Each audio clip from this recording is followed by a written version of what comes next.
Have you ever noticed that the moment you're finally handed freedom, your mind suddenly goes silent? You know what you want, you feel it somewhere inside you, but when it's time to choose, everything freezes. Your heart says one thing, your thoughts say another, and you end up stuck in this uncomfortable space between desire and fear. You tell yourself you're just thinking it through, but deep down you know it's not clarity you're waiting for. It's permission. You want someone to look at you and say, yes, that's the right choice. Do that. Because making a decision means taking responsibility for the outcome, and responsibility carries risk. If the choice goes wrong, it's on you. And that feels terrifying. You weren't born indecisive. No baby hesitates about what they want. They cry, they reach, they choose without apology. Somewhere along the way, something taught you to pause. Something taught you to think twice. Something taught you to be afraid of wanting. Maybe you grew up in a family where mistakes were punished, not guided. Where every decision was graded. Where are you sure? Always meant. You're probably wrong. Maybe love came with conditions. Be perfect, be acceptable, do what others want. So little by little, you learn that choices are dangerous, that wanting something makes you vulnerable, that being wrong could cost you approval, affection, or belonging. And this is where it gets interesting. When you don't feel safe to choose, your brain creates a defense, indecision. You tell yourself you're confused, that you just need more information, that you're weighing the options. But the truth is, confusion becomes easier than disappointment. Overthinking becomes easier than regret. Staying stuck becomes easier than moving forward. You convince yourself you being rational, but really you protecting your heart from fear.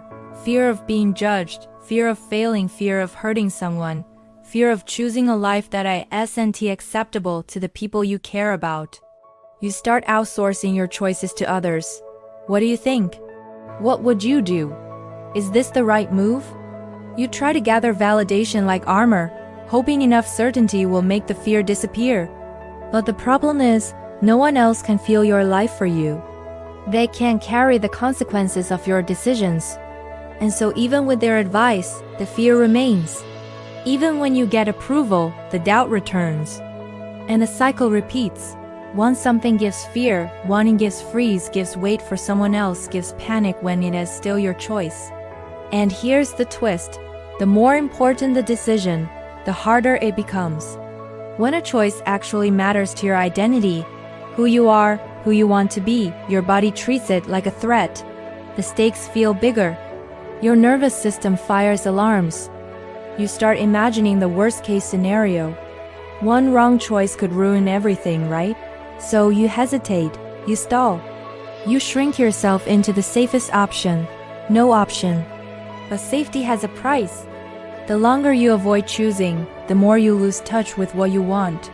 Your desires fade into I don't know. Your voice gets quieter.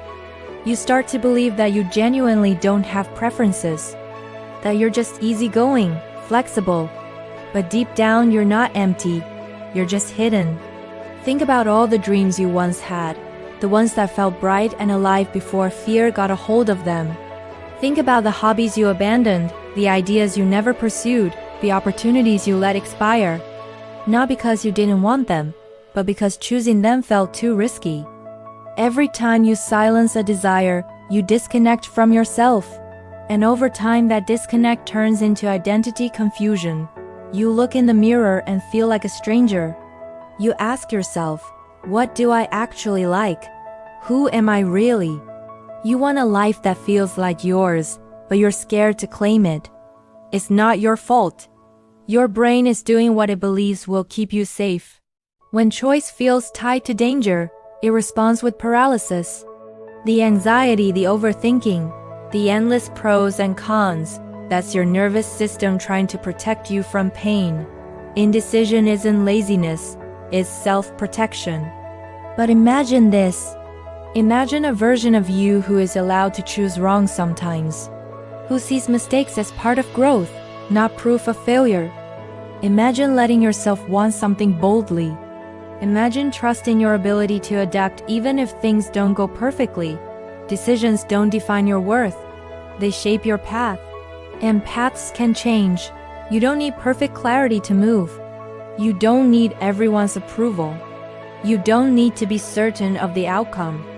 What you need is to reclaim ownership of your life, choice by choice, even the small ones.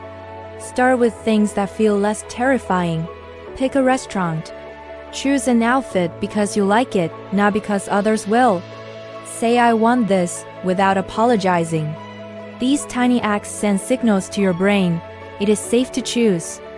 And when the fear shows up, because it will, remind yourself what is truly at risk, not embarrassment, not failure. What you're really afraid of is being fully seen as yourself. Because once you choose for you, you can't hide behind other people's expectations. You step into responsibility, into agency, into freedom. Here, in this moment, you are standing at a decision point again. Even now, you get to choose whether you continue living a life shaped by fear or a life shaped by desire. You don't need to earn permission. You don't need to be perfect. You are allowed to want something simply because it matters to you. And when you finally decide, when you take that step, no matter how small, you're not just choosing a path. You're choosing yourself. And that is where everything begins.